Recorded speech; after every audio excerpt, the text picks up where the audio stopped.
Como yo era muy niña, para mí era Miguel Rodríguez, el del América. Y de hecho Gilberto hacía el hermano, pero yo, en mi cabeza ni siquiera estaba que Gilberto era el hermano mayor y el que manejaba la tienda. Pero la vida da vueltas y me llevó a conocerlo, pero yo seguí mi camino, pero volví otra vez y me puso allí. En el momento en que ese novio con el que llevaba una relación como de 3 años me había dejado, tenía el corazón destrozado, el ajedrecista, aquí fue el típico ajedrecista manipulado porque un hombre con todas sus experiencias y cogió una niña como yo, él tenía claro quién era yo. De hecho no le gustaban las mujeres tan jóvenes, ¿no? Algo le llamó la atención y Gilberto lo que se proponía lo lograba, ¿no? Y hablar con Gilberto Rodríguez era la cosa más interesante del mundo. Y a mí me gustaba leer y yo era inteligente, era muy pilosa para mi edad. Entonces para él era agradable y para mí era algo increíble. Entonces yo era fascinada. Ya él había hecho toda la labor de sembrar y cultivar. Ya estaba listo para cosechar. Empezando la guerra contra Pablo Escobar, ya era un hombre cansado. Cuando Pablo Escobar, cuando hacen lo del asesinato de Luis Carlos Galán, que inmediatamente Virgilio Barco decreta estado de sitio y impone la extradición, ya la vida se volvió un infierno. Ellos nunca pusieron bombas, ¿no? Pero si colocaba bombas era Pablo.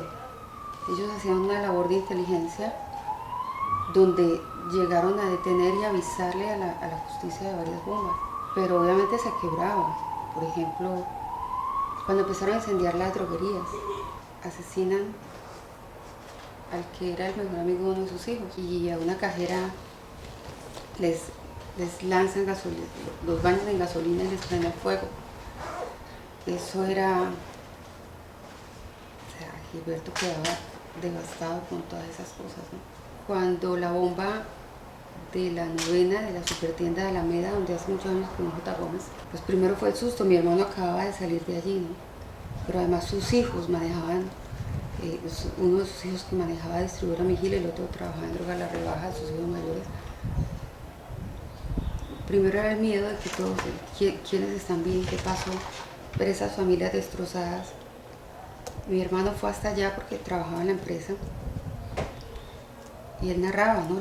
Que encontraba las partes de los cuerpos de sus amigos o golpes psicológicamente demasiado bajos y emocionalmente en todos los aspectos. O sea, lo que menos les afectaba a ellos era, digamos, la parte económica. Pretender que el Estado diga la verdad es una utopía, eso nunca va a pasar.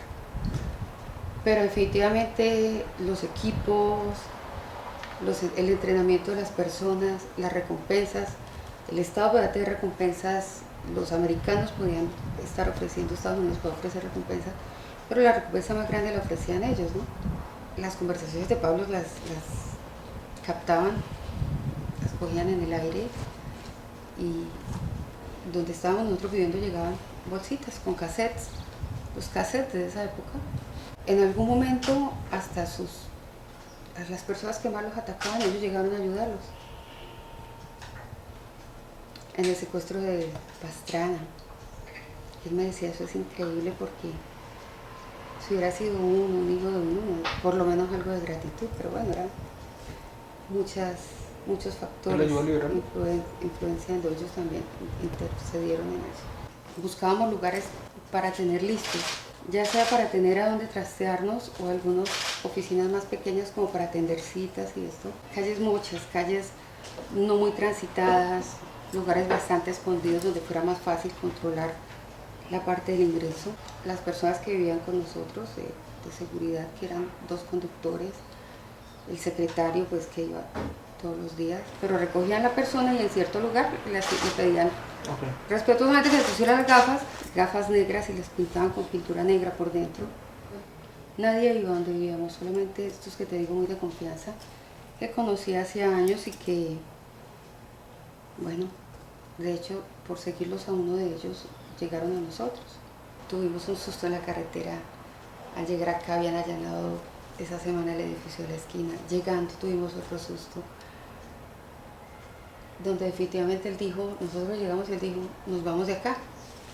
Teníamos todo listo y a última hora él se arrepintió, porque en todos los lugares había de todo, o sea, estaba todo adecuado perfectamente. Después fue a esa reunión que te digo, donde estaban, siempre se reunían Gilberto, Miguel, Chepe y Pacho. Y llegó muy contento porque don Pacho le dijo que se entregaba con él. Entonces me dijo, mija, o sea, entre contento y el estrés, ¿no? Y la ansiedad y la angustia, pues me dijo, mija, prepárate, porque antes de 15 días lo estoy entregando. Pero él venía negociando su entrega. Siempre me decía, yo voy a confesar hasta lo que no he hecho. Si a mí me han acusado de hacer algo, aunque yo no lo haya hecho, yo digo, yo lo hice. Porque yo no voy a dar pie a nada que termine, que desemboque en una extradición. Como a las 3 de la tarde yo había salido y regresé. Yo abrí la puerta, estaba tan deprimido que ese día no se había duchado siquiera. Ya tenía todo coordinado. O sea, ya era hacer lo último y que al día siguiente nos capturen, no, o sea.